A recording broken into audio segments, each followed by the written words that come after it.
Well, good morning. Happy Monday to you. Jeff hanging out in the KIX 96.5 studios. 3 minutes past the hour of 6 o'clock. We love showcasing indie artists on the show, and this morning we're heading to Tennessee to chat with indie country singer-songwriter Lee Browning. Lee recorded music back over a couple decades ago. He's back with a brand new single called Ring from a Quarter Machine and a brand new fire for the business. We're excited to have Lee on the phone. First, Lee, thanks for coming on. Jeff, thanks for having me. I sure do appreciate it. Yeah. Well, you recorded music, was it 20 years ago? When was it that you did the Sad Love Story songs? Well, Sad Love Story Songs was recorded not 20 years ago, but it was Let's Pretend, a song called Let's Pretend about my son, family, and a wedding song called From This Day On. We recorded that. It was on the charts. It made it to number one on the indie charts, both songs, in 2003 and 4. And you know, I've always been recording, writing, and then I had a little bit of a tragedy in my life. You know, my son passed away in 2007, and that, you know, that put a pretty big roadblock in everything that I was doing. You know, some people, you know, move past it easy. I found it pretty hard to move past it, but you know, I have, and I'm back in the game now, and feel like we got a great song out here now. Yeah. Well, and also, happy belated birthday, Lee. Your birthday was last week? Yeah, it was Thursday, and yeah, I appreciate it. We had a really good time. My girlfriend took me out, and we had a couple drinks and met a lot of people, did a lot of promoting, signing autographs, and taking pictures. So had a great birthday, honestly, really did. Nice. Well, that's good. You grew up in Virginia. You lived in North Carolina. Now you're in Tennessee. I looked this up. Kodak, Tennessee. Where the hell are you, Lee? It says it's an unincorporated town. You're close to Knoxville, but you're out in the middle of nowhere. Well, you know, you would think, Jeff, that we are out in the middle of nowhere, but we're actually really not. Like, we can drive 4 minutes and be on 66 and be in Pigeon Forge in 10 minutes.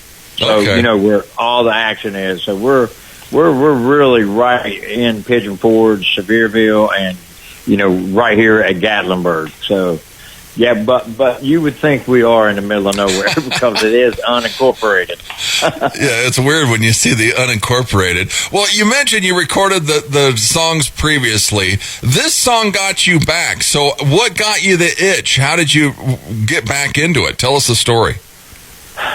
You know, this is going to sound a little bit odd to you, but I'll tell you what, but I'm going to, you know, for everybody listening out there, I started watching Yellowstone. And, we know all about that. World, yeah, and anyway, you know, old Rip Wheeler on there, and I had a beard and everything, and so here I am. I'm sitting here, you know, putting my black hat on, doing some skits on TikTok, walking in and doing some of the stuff that he did. Me and my daughter, she likes to do those TikToks and stuff, and then I just went by a store and I seen one of these quarter machines, and actually literally had the rings in it still. And I'm like, okay, well, you know, I look a little different than I did 20 years ago. I'm a little bit older, but anyway, I saw that and I said, you know what, I'm going to write this song, finish writing it and complete it. It's a true story about a friend of mine, actually. And so I saw that and I thought about what happened with my friend, because years ago, my friend, he could not afford to buy a diamond ring. And, you know, he iterated that to me, reiterated it several times. And I said, you know what, go up there to the Family Dollar or whatever store it was at that time, might have been Rose's, and buy one of those rings out of a quarter machine. You pull it out of there and they sparkle and look like a real diamond ring. And, you know, he thought it was a silly idea at first, but he did it because, you know, he couldn't go buy a real diamond and gold, and, you know, nice ring for her. But he gave it to her, and she loved it. Put it on her finger. She's never taken it off in 20-some years. And listen, he did go and buy her a real diamond ring later on, about a year later, maybe longer, but anyway, and gave it to her. But she told him, she said, I really don't want it. I like what you gave me from your heart. That ring from the quarter machine means everything to me.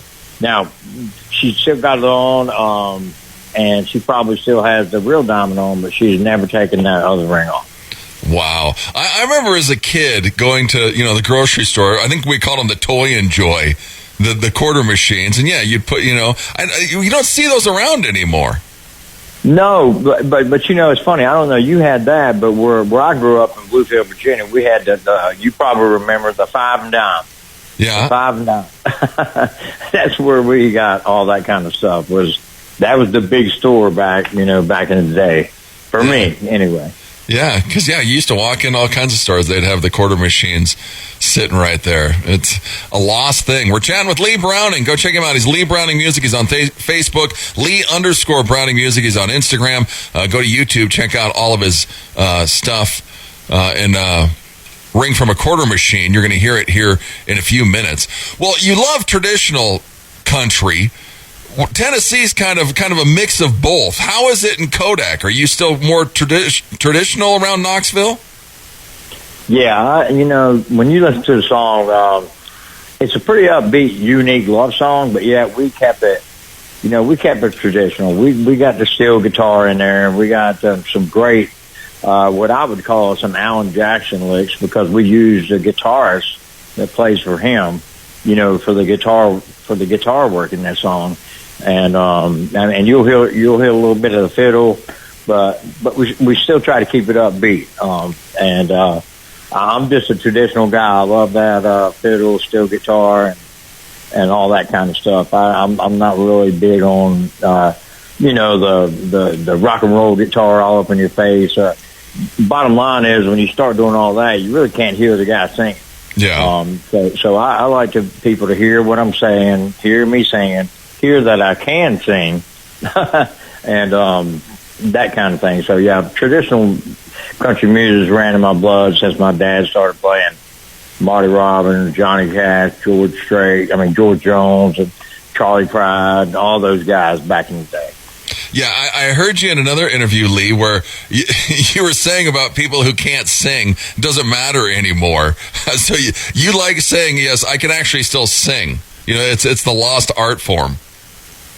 Well, the whole thing is, the people I just mentioned, back in their day, in the 50s and 60s, you had to be able to sing. Yeah, there was no auto-tune. Yeah, because there was no auto-tune. There was no filters. There was nothing there to help you sound good. If you either sounded good or you didn't. They had a couple things, a little bit of reverb or whatever to smooth your voice out a little, but, really, they had to be able to sing. Today, you honestly don't have to be able to sing good to come out with a good song. Honestly, I'm not going to name names, but I could run on and on. Oh yeah. About it, but not that I'm the greatest singer in the world. But you know what? I don't think you heard the song. You've already heard it, and I don't think I've done a bad job on it. We didn't really use a lot of fancy tools to get us there either. Yeah. So yeah, I'm pretty proud of the song, and the main thing is I hope everybody out there that you're going to play it for really likes it too. And if they listen to the story of the song, they'll get it. They'll get it. So here I'm going around with these little posters right now, Jeff, and we've got like 350, 400 rings from a quarter machine. We actually got the gadget. You put a quarter in, and you can get that ring.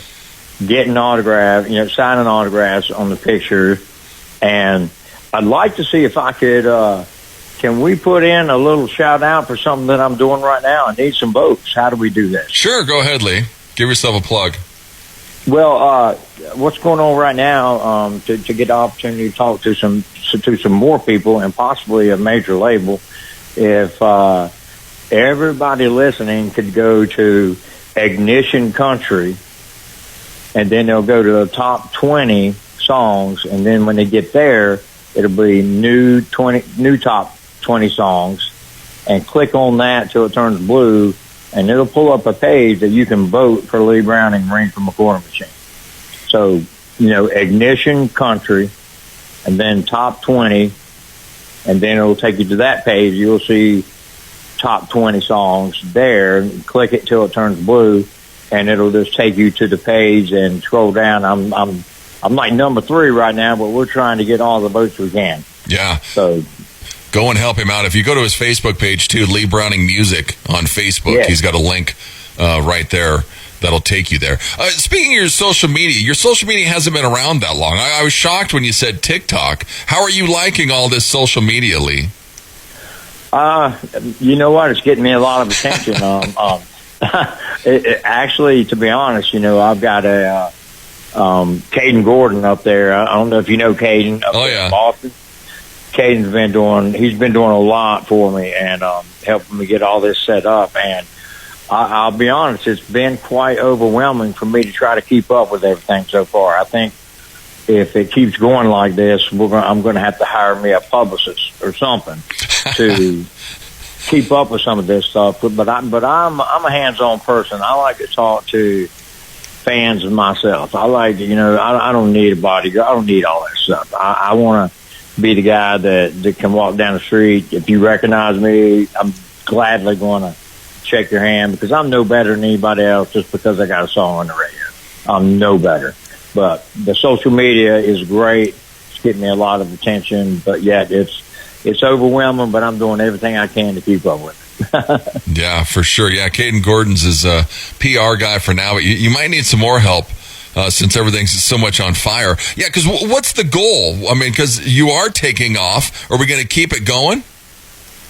We are going to keep it going, and the goal is to get a number 1 song. And I would think, for me, the goal is possibly to get a major record label, to hear this thing and possibly want to talk and maybe sign a major deal. So that's the goal. Right now I'm an independent artist, and folks don't understand that means we kind of do all this ourselves. Exactly. One-man band.